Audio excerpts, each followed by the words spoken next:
Bien le bonjour les cultivés et bienvenue sur Savoir quotidien. Imaginez vous mourrez brutalement et le lendemain vous vous réveillez. Le même matin recommence, une deuxième chance, puis une troisième. C'est ce qui arrive à Ethan dont je reviens te chercher, un roman troublant de Guillaume Musso où la vie, la mort, l'amour et les regrets s'entrelacent dans une boucle temporelle.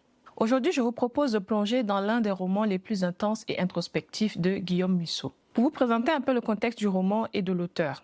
Publié en 2008, Je reviens te chercher est déjà le 4e roman de Guillaume Musso qui s'impose à cette époque comme l'un des auteurs les plus lus en France. Après ses œuvres et après Sauve-moi et seras-tu là, il continue à explorer les grandes émotions humaines avec une signature bien à lui, le même mélange de suspense, de fantastique léger et le drame psychologique. Le roman s'inscrit dans cette veine, mais ici, Musso va encore plus loin. Il introduit une structure de boucle temporelle, un procédé narratif exigeant qu'il maîtrise avec brio. Ce que Musso propose, c'est une quête intérieure, celle d'un homme perdu qui doit affronter ses fautes pour espérer se libérer. C'est ce mélange entre thriller et introspection intime qui donne toute sa force au roman. Pour vous faire un petit résumé sans spoiler, nous sommes à New York. Ethan est un coach de vie à succès.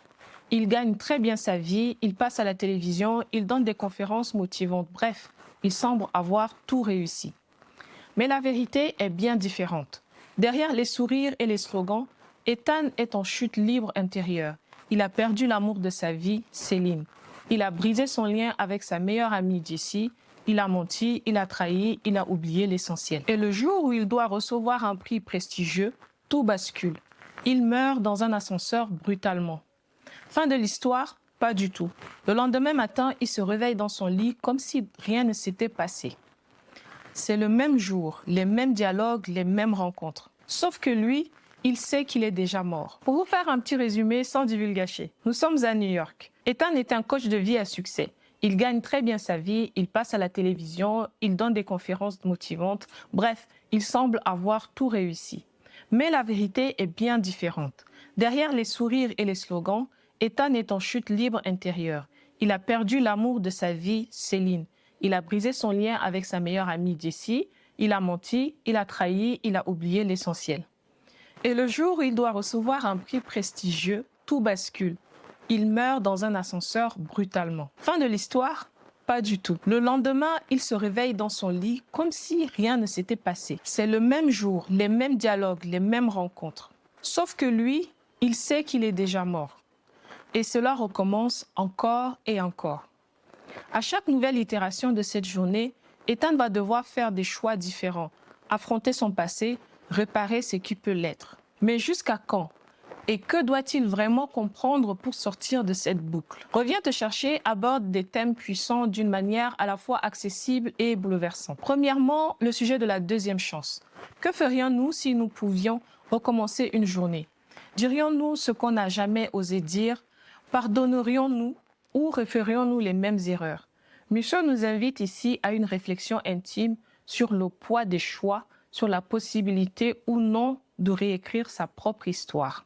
Il y a ensuite le sujet de la culpabilité et la rédemption. Ethan n'est pas un héros parfait, il est faillible. Il a fui ses responsabilités, il s'est construit une image publique brillante, mais a laissé derrière lui des ruines. Cette boucle devient alors un parcours de rédemption, une manière de se confronter à ses fautes, non plus pour les fuir, mais pour les transformer. On aborde également le sujet de l'amour perdu et le pardon. Le cœur du roman, c'est l'amour, un amour perdu, abîmé, sacrifié. Et le pardon surtout, le pardon des autres, mais aussi le pardon de soi-même, souvent le plus difficile. Le sujet de la quête de sens est également abordé. Ethan incarne une génération obsédée par la réussite visible, mais en quête de sens profond. Le roman pose une question essentielle. Qu'est-ce qui donne de la valeur à une vie? Le succès, l'argent ou l'amour, la fidélité, la sincérité? Au niveau du style du roman, le roman est construit comme un casse-tête narratif à la manière d'un scénario de film. Musso emploie une écriture fluide, rythmée, très visuelle qui rappelle le style des thrillers psychologiques américains. Les chapitres sont courts et les rebondissements s'enchaînent sans un temps mort. Ce qui frappe ici, c'est la profondeur émotionnelle.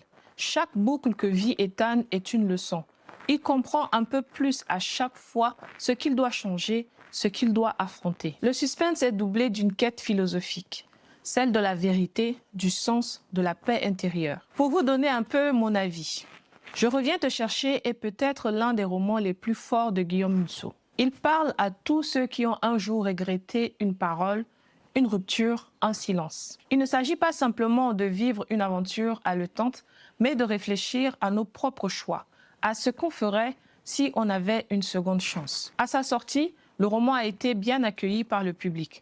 Les lecteurs ont été séduits par cette idée de boucle temporelle, mais surtout par l'émotion brute du récit. C'est un roman qui se lit vite, mais qui résonne longtemps.